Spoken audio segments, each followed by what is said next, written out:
Mais je vous propose que Nicolas nous parle de quelque chose d'assez intéressant, mais également assez complexe, mais qui te tient à cœur. Si j'ai bien compris, Nicolas, aussi, je te laisse la parole. Ah ben tout à fait, parce qu'en fait aujourd'hui je vais entamer le premier épisode d'une série de chroniques. Je pense que je vais essayer en tout cas de faire Ouais. une série de chroniques consacrée à l'archéométrie. Et du coup, l'archéométrie, première question, qu'est-ce que c'est? Et donc c'est... C'est une... une- Oui? Je vais te poser la question un peu, du coup. Qu'est-ce que oui? Alors C'était qu'est-ce que c'est rhétorique, selon Marc. vous? Allez-y! Vous avez 2 heures. Deux- Donc l'archéométrie, c'est une discipline scientifique qui est en lien avec l'archéologie, bien sûr. Comme son nom l'indique, hein, si on reprend l'étymologie archéo, c'est ancien, et métrie, c'est mesure, donc ça va être un peu la mesure de l'ancien. Donc, c'est une discipline qui utilise des méthodes d'analyse physique et chimique pour l'étude d'objets, de sites ou alors d'artefacts anciens. Et pourquoi j'ai très envie de vous en parler ce soir, aujourd'hui, enfin ça dépend à quelle heure vous écoutez ce podcast. Oui, c'est vrai que temporellement, c'est toujours un peu difficile C'est de clair. savoir quand est-ce que les gens écoutent.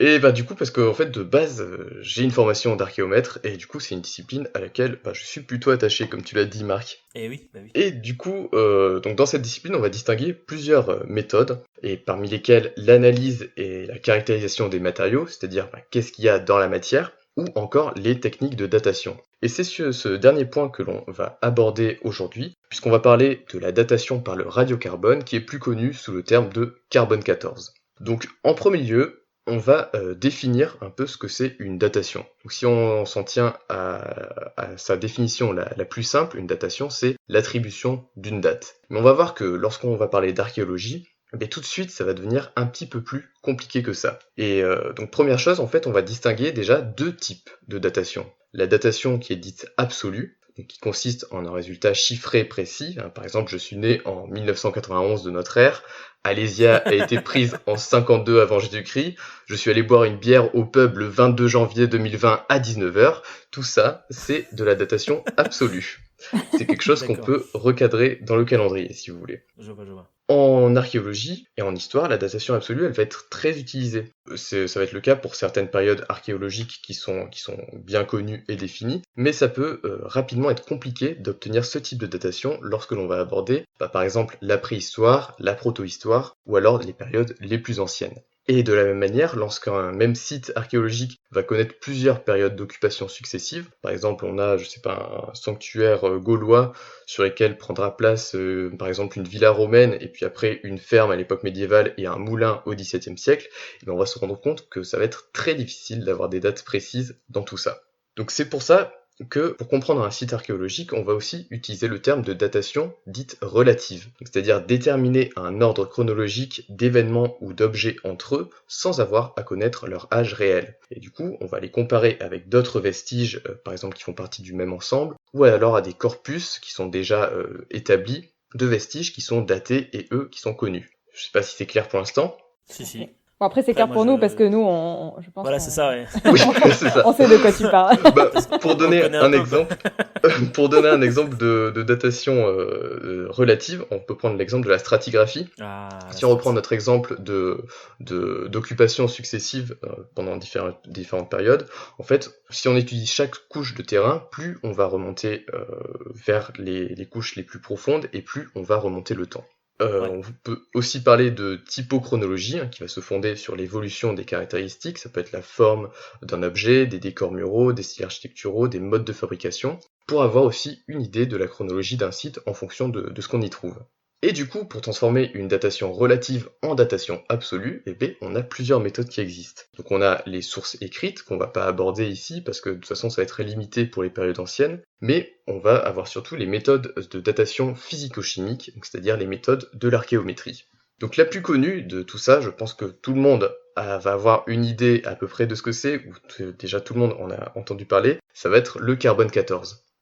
Je vais pas vous faire l'affront de vous demander ce que c'est, surtout Marc si t'as eu un cours il y a peu. C'est ça, et puis j'en ai mis du charbon de bois dans des mini-grippes pour les envoyer faire analyser en datation justement, mais après c'est vrai que c'est pas forcément évident pour tout le monde ce que c'est réellement que le carbone 14. C'est vrai, c'est pour ça c'est un sujet assez vaste. Donc il faut savoir que le carbone 14, Pour obtenir une datation qui va être fiable avec cette méthode, il va convenir de croiser en fait plusieurs méthodes de datation, et plus on va les multiplier et les mettre en relation entre elles, notamment aussi avec la réalité du terrain et de l'archéologie, et plus on aura un résultat qui va être sûr et fiable. Donc chaque méthode de datation physico-chimique va avoir ses caractéristiques, et surtout aussi une période d'application en dehors de laquelle elle ne pourra fournir de résultats. Parmi ces méthodes, on peut citer par exemple la dendrochronologie, qui va consister à dater des objets en bois par l'analyse des cernes de croissance des arbres. On peut aussi citer la thermoluminescence, qui peut remonter jusqu'à 200 000 ans dans notre passé et qui va servir à dater la céramique ou par exemple les silex chauffés. On peut aussi citer la résonance paramagnétique électronique, qui va être utilisée pour la calcite jusqu'à 1 million d'années, et pour les os et les dents jusqu'à 5 millions d'années. Ou encore l'archéomagnétisme, qui va consister à étudier l'empreinte du champ magnétique terrestre dans les cristaux ferreux de l'argile, et ainsi se rapporter à une époque. Donc tout ça, c'est des méthodes qui sont en soi assez détaillées, assez complexes, et à la suite de ça aussi, on va avoir des méthodes qui sont dites radiométriques ou isotopiques, dont fait partie le carbone 14. Mais on peut citer aussi la datation par potassium-argon, argon-argon ou encore uranium-thorium, qui vont toutes se baser sur des rapports isotopiques. Et ne vous inquiétez pas, surtout pour ce name dropping, parce que c'est un peu tiré de vos cours de chimie du lycée, des anciens temps, et aussi du tableau des éléments où vous avez vaguement une idée, peut-être en ayant vu Breaking Bad, mais on va aborder tout ça tranquillement, vous inquiétez pas. D'accord. On est concentrés. Super.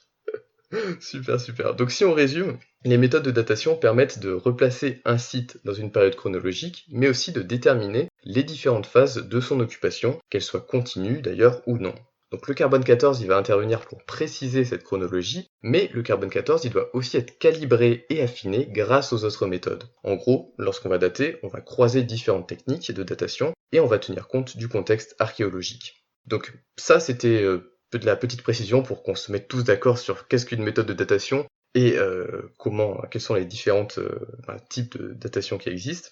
Maintenant, on va pouvoir entrer au cœur de notre sujet de ce soir, c'est-à-dire le carbone 14, qu'est-ce que c'est exactement et comment ça permet de dater. Comme je l'ai dit précédemment, le carbone 14, ça fait partie des méthodes de datation dites isotopiques ou radiométriques, c'est-à-dire qu'on va se servir de la variation de la proportion d'isotopes radioactifs par rapport aux isotopes stables dans un corps donné au cours du temps. Cette phrase est un petit peu compliquée, mais rassurez-vous, on va la détailler. Okay. Première question qui doit vous venir à l'esprit, normalement, c'est qu'est-ce que c'est un isotope ? Je sais pas si vous savez ce que c'est. C'est quoi un isotope ? C'est quoi un isotope, Jamy ? Vous voulez donner une réponse ? Oula.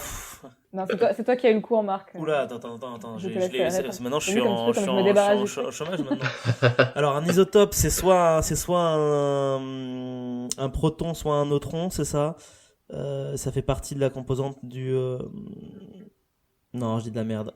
Je crois que je dis de la merde. Ok. C'est ça ? Tant pis. C'est pas ça ? Tu dis de la merde, tout à fait. Je dis de la merde, c'est ça, complètement. Je sais plus ce que... C'est une composante d'un truc. Je sais plus si c'est un rapport avec les neutrons, les protons, les électrons. Mais je sais que alors ça, il peut y avoir par égal de protons, de neutrons et d'électrons pour avoir un isotope, je crois, un truc comme ça. Enfin, il y a un lien à ce niveau-là de... Bref, alors on va faire plus simple. J'ai paniqué. Au niveau de la matière, oui, désolé, je t'ai pris de court. Donc au niveau de la matière, les isotopes, ça va être des atomes qui possèdent le même nombre d'électrons, de protons, mais qui vont avoir un nombre différent de neutrons. Donc ça, ces trois éléments, c'est les éléments constitutifs d'un atome. En fait, c'est un peu ce qu'il y a dans l'atome. J'étais presque. C'était atome oui, qu'il fallait dire. C'est pour ça. C'est ça. Donc ce qui veut dire que les isotopes d'un même élément vont avoir des propriétés chimiques identiques, c'est le même élément en fait, ouais. Mais des propriétés physiques qui sont différentes. Donc, c'est-à-dire qu'ils vont se comporter de manière différente en étant par exemple stables ou radioactifs notamment. Et c'est ça qui va nous intéresser dans notre processus. D'accord. Donc le carbone, c'est un élément chimique qui possède 3 isotopes naturels. Donc, dans la nature, on va trouver du carbone 12, du carbone 13 qui sont des formes stables, et le carbone 14 qui est radioactif. Donc radioactif, c'est pas un gros mot, ça veut juste dire que en fait le noyau de carbone 14 va se désintégrer de manière exponentielle au cours du temps en se transformant. Donc ici, ça peut être en dioxyde de carbone ou en gaz carbonique au contact de l'oxygène présent dans l'air par exemple. Donc cette période de désintégration en physique, on va l'appeler la demi-vie. Et pour le carbone 14, elle a été fixée par les scientifiques à 5730 ans. Concrètement, ça signifie en fait qu'il faut 5730 années pour réduire son nombre d'atomes de moitié, d'où le terme de demi-vie. Donc par exemple, si on a 1000 atomes de carbone 14, il en restera que 500 dans 5730 ans, et dans 11 460 ans, donc c'est-à-dire 2 demi-vies, ils ne seront plus que 250, et ainsi de suite au fil du temps. D'accord. Donc autant dire qu'il s'agit pratiquement d'une horloge naturelle en fait. Et c'est là que du coup on commence normalement à saisir le lien avec la datation. Est-ce que vous savez qu'au moment où on parle actuellement et au moment où vous écoutez cette chronique, on est tous en train d'absorber des isotopes radioactifs de carbone 14 ? Nous, les plantes, les animaux, etc. Oui, parce que forcément du coup si on doit avoir du carbone 14 en nous, ça veut dire qu'on doit forcément absorber quelque chose pour transformer le 12 en 14. Et c'est ça que tu vas voir mesurer la dégénérescence de ton carbone 14 à l'intérieur du corps mort d'une personne, puisqu'il absorbe plus, puisqu'il est mort. Alors oui, mais même quand on est vivant, en fait le carbone 14 c'est l'un des principaux responsables de la radioactivité du corps humain. Donc on est tous un petit peu tous radioactifs. Et on a environ, à peu près, 3000 noyaux de carbone 14 qui se désintègrent à chaque seconde dans notre corps. D'accord, on se désintègre même au cours de notre vie, alors du coup c'est cool. Tout à fait. Et ces 3000 désintégrations, ça correspond à, allez, grosso modo, 768 000 milliards d'atomes de carbone 14 qui sont présents en nous. Ah oui, d'accord, ça fait beaucoup de carbone. Oui, ça fait beaucoup. Ça fait beaucoup. Enfin, ça fait beaucoup, mais en même temps, ça fait très peu. Puisqu'on n'est pas vraiment radioactif. Parce qu'on est sur des quantités qui sont tellement infimes, voilà. Alors du coup, on parle beaucoup de radioactivité depuis tout à l'heure, mais on va se rassurer, cet isotope, il est généré naturellement, il fait partie de notre quotidien, et il représente pas le moindre danger pour un être humain. Et d'ailleurs, si on le rapporte au poids total d'un être humain, c'est environ, en fait, ça fait, à peu près un 18 milliardième de gramme. Donc en gros, ça passe, on n'est pas si radioactif que ça. Donc cet isotope radioactif, il est absorbé par les humains, les végétaux, les êtres vivants, comme du carbone ordinaire, à raison de 1 atome de carbone 14 pour 1000 milliards d'atomes de carbone ordinaire. Donc vous pouvez multiplier le chiffre de tout à l'heure, 768 000 milliards, par 1000 milliards pour avoir une idée d'atomes de carbone qui sont actuellement en vous, actuellement. Du coup, ceci étant dit, ce qui serait intéressant, c'est de se pencher maintenant, de savoir d'où vient le carbone 14 qui est présent sur Terre, parce qu'il apparaît pas comme ça par magie, juste pour faire de la radioactivité en nous. En fait, il va être constamment généré et régénéré par les rayons cosmiques de l'atmosphère. Donc là, on va s'éloigner un petit peu dans l'espace, et en fait, si on se penche sur le rythme de formation du carbone 14, on constate qu'il est pratiquement constant depuis des siècles. En fait, il va dépendre du flux des particules en provenance de l'espace qui bombardent la Terre et du champ magnétique terrestre qui nous protège en partie du coup de ce bombardement. Ce flux et ce bouclier, ils vont évoluer très lentement avec le temps. Et du coup, la quantité de carbone 14, elle va suivre cette lente évolution grâce à un équilibre. En fait, à chaque instant, il va se former autant de noyaux de carbone 14 qu'il s'en désintègre. C'est quand même bien fait, la nature. Ouais. Le champ d'application de la méthode de datation par radiocarbone, du coup, ça va concerner que des objets archéologiques qui vont contenir du carbone, et donc de la matière organique. Donc ça peut concerner par exemple des charbons de bois, des ossements, des restes végétaux, des tourbes, mais aussi tout objet fabriqué à partir de matériaux organiques, ça peut être de la colle, des résidus culinaires, des colorants, des pigments, etc. Parce qu'en fait, en réalité, c'est vrai qu'on l'a pas dit, mais ce qu'on va dater, c'est pas la fabrication de l'objet, c'est la mort de l'organisme qui a servi à fabriquer quelque chose. Donc tant qu'on est vivant, notre organisme, il va échanger du carbone avec son environnement, et notre taux de carbone 14, il est à la même proportion que tous les organismes vivants sur Terre au même moment, avec peut-être quelques variations en fonction des milieux dans lesquels on vit. Du coup, à la mort de l'organisme, l'isotope radioactif, il est plus absorbé. On respire plus, on mange plus, et du coup, sa proportion, elle va décroître avec le temps. Donc c'est là qu'il commence à se désintégrer de manière exponentielle, comme on l'a vu un petit peu plus tôt, et c'est donc à partir de ce moment-là qu'on peut commencer à dater. Donc le principe de la méthode, il est là, c'est-à-dire que si on mesure la proportion restante de carbone 14 par rapport à la forme stable du carbone dans un objet, et bien du coup on peut déterminer une durée de temps, en déduire son âge et avoir une datation absolue. Et c'est presque de la magie, ça s'appelle de la physique. L'outil qui va nous permettre de faire ça, donc de mesurer le rapport entre le taux de carbone 14 restant sur le taux de carbone total, c'est un spectromètre de masse, c'est-à-dire une grosse machine qui permet de détecter des molécules et des structures physiques d'un matériau, qui va être couplé à un accélérateur de particules. Donc les échantillons prélevés sur les objets font moins d'1 milligramme, et l'analyse elle est réalisée en moins d'1 heure. C'est une analyse qui est plutôt courante et assez facile à faire. Donc les échantillons ils vont être chargés électriquement avant de les mettre dans la machine, ce qui va permettre de séparer les isotopes de carbone grâce à un champ magnétique qui est généré par un aimant. Du coup, il va rester plus qu'à compter tout ça pour savoir combien on a d'isotopes au total. La datation qu'on peut obtenir grâce à cette méthode, ça peut aller de quelques centaines d'années à 50 000 ans, ce qui va être la limite chronologique de la méthode. Au-delà, en fait, pourquoi on peut pas aller plus loin ? Parce que le rapport entre carbone 14 sur carbone total, il va être trop faible pour être mesuré par nos technologies actuelles. Il y a quelques avancées qui permettent de repousser cette date jusqu'à 70 000 ans, mais ça nécessite de préparer en amont les échantillons. Donc on reste sur cette limite de 50 000 ans pour plus de sécurité, sachant que les résultats les plus précis vont être ceux qui sont obtenus avant 35 000 ans. Oui, forcément. Oui, sinon c'est vrai que plus c'est vieux, plus ça va être compliqué en gros. Donc toute cette découverte, on la doit au physicien Willard Frank Libby, qui est un ancien du projet Manhattan, donc la bombe nucléaire en gros,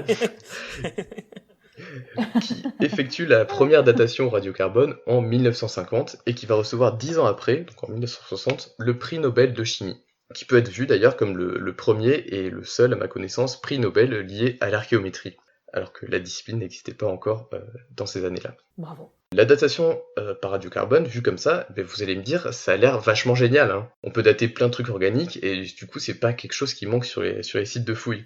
Un petit peu. Mais c'est sans compter sur quand même plusieurs petits facteurs problématiques qui vont nécessiter de calibrer la méthode. Tout d'abord, le résultat brut donné à la suite d'une analyse, d'une datation, c'est-à-dire la mort de l'organisme, ça va être présenté sous la forme d'un nombre d'années exprimé en BP, BP pour Before Present. Et le présent de Present, il est fixé à 1950. Donc c'est pas notre présent actuel. Pourquoi il est fixé à 1950 ? Parce qu'il fallait bien prendre un référentiel et que depuis cette période, surtout le rejet de dioxyde de carbone dans l'atmosphère dû aux combustibles fossiles et aux essais nucléaires, en fait, ont beaucoup changé la signature isotopique de l'ensemble de notre atmosphère. Ouais. Donc on a à la base une datation qui est donnée de manière relative et non absolue. On n'est pas sur le même calendrier. Donc ça va nécessiter un premier réajustement pour avoir une date qui correspond à notre calendrier d'usage.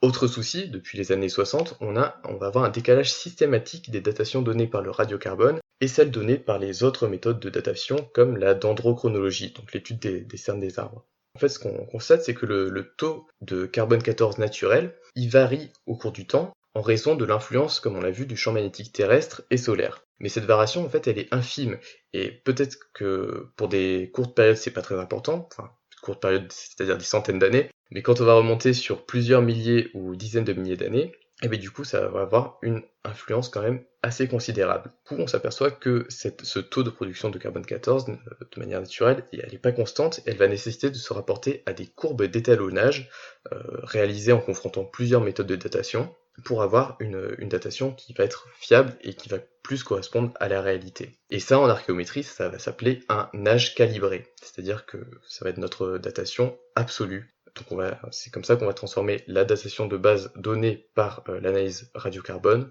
en vraie date calendaire. Donc il va exister tout un tas d'autres soucis qui peuvent être résolus en croisant les méthodes, en utilisant des tableaux de référence ou des bases de données. Par exemple, en fonction de l'environnement dans lequel a été conservé l'objet analysé, le taux de carbone 14 il va peut-être être enrichi ou au contraire appauvri. Par exemple, si un objet a été conservé pendant des centaines ou des milliers d'années dans de l'eau, dans un lac, dans une rivière, ça pourra avoir une influence sur son taux de carbone 14. Si c'est un objet qui est fabriqué avec un bois qui lui-même a vécu des centaines d'années et qui a absorbé un taux de carbone 14 différent au fil des époques, ça aussi, c'est à prendre en compte et ça peut modifier nos dates, donc il faudra se servir d'autres méthodes pour croiser les résultats. Ça peut être aussi le cas d'échantillons provenant de régions volcaniques, donc il y a plein d'exemples comme ça qui peuvent être pris et sur lesquels il va falloir trouver d'autres références pour confronter nos dates radiocarbone avec d'autres méthodes de datation.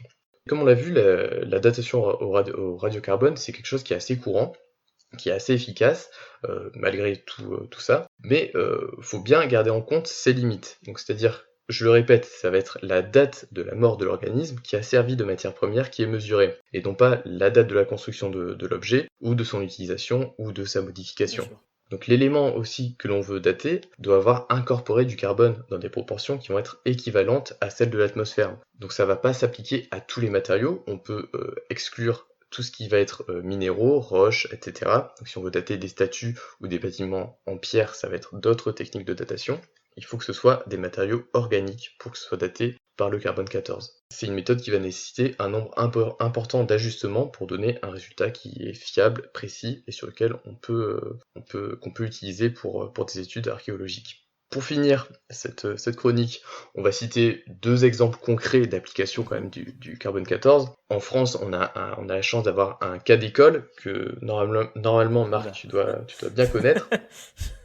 J'ai l'impression que c'est l'heure de l'interrogation depuis tout à l'heure. C'est un peu ça. Parce que le carbone 14, en fait, il a été énormément utilisé à la grotte Chauvet. Okay. Oui, bah oui, bien sûr. Donc la grotte Chauvet, petit rappel, quand on l'a découverte, il y a eu pas mal de préhistoriens qui confrontaient un peu leurs idées, qui avaient des points de vue un peu différents sur à quand remontaient les premières occupations, même sur les différentes périodes d'occupation. Et du coup, les datations au radiocarbone ont permis d'affiner un petit peu tout ça et d'apporter des nouvelles données aux archéologues.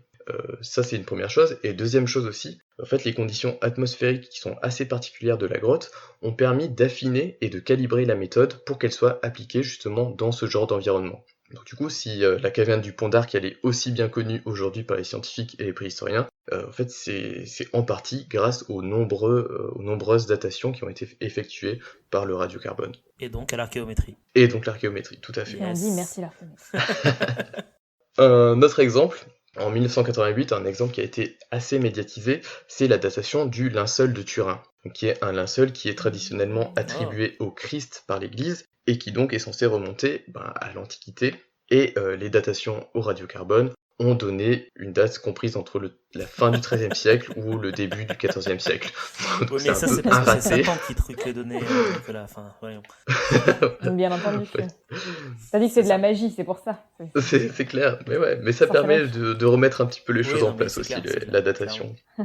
Donc voilà, c'est sur ces 2 derniers exemples que s'achève notre première étape dans notre voyage du monde merveilleux de l'archéométrie. J'espère que ça vous a plu. Oui, c'est beaucoup. C'est vrai que la physique-chimie, ça a toujours été pour moi quelque chose de compliqué parce que j'ai arrêté la physique-chimie en première. Ouais, tout pareil. Voilà. mais c'est vrai que c'est toujours intéressant de s'y remettre dedans et de comprendre réellement comment sont les choses, parce que c'est vrai qu'en tant qu'archéo, voilà, comme j'ai dit au début, toi tu ramasses tes objets, tu les fous dans un sac, et puis après tu t'envoies ça à une personne mystérieuse au loin. Tu laisses les copains faire le reste. Et voilà, et oui. En fait c'est vachement important, comme tu as dit dans le cas de Chauvet. S'il n'y avait pas eu de datation carbone, on serait toujours persuadé que la grotte serait gravétienne et pas aurignacienne, quoi. Enfin bref, voilà. C'est tout à fait ça. C'est clair. Mais oui, et puis c'est des choses qui sont assez compliquées. Du coup, il y a beaucoup d'éléments. Là, on a vu que ça faisait appel.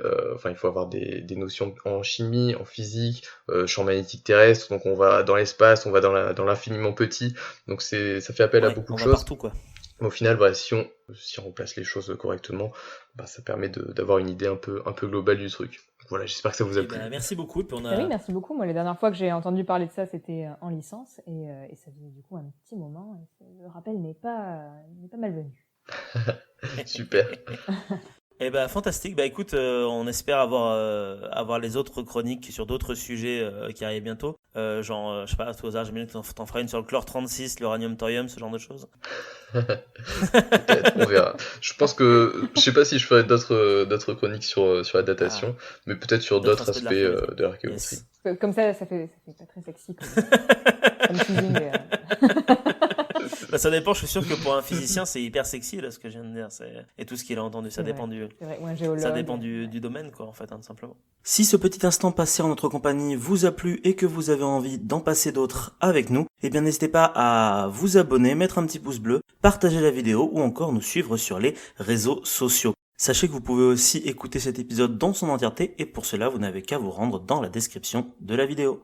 Je vous dis à très bientôt pour à nouveau écouter un petit peu de tout et surtout un petit peu de rien.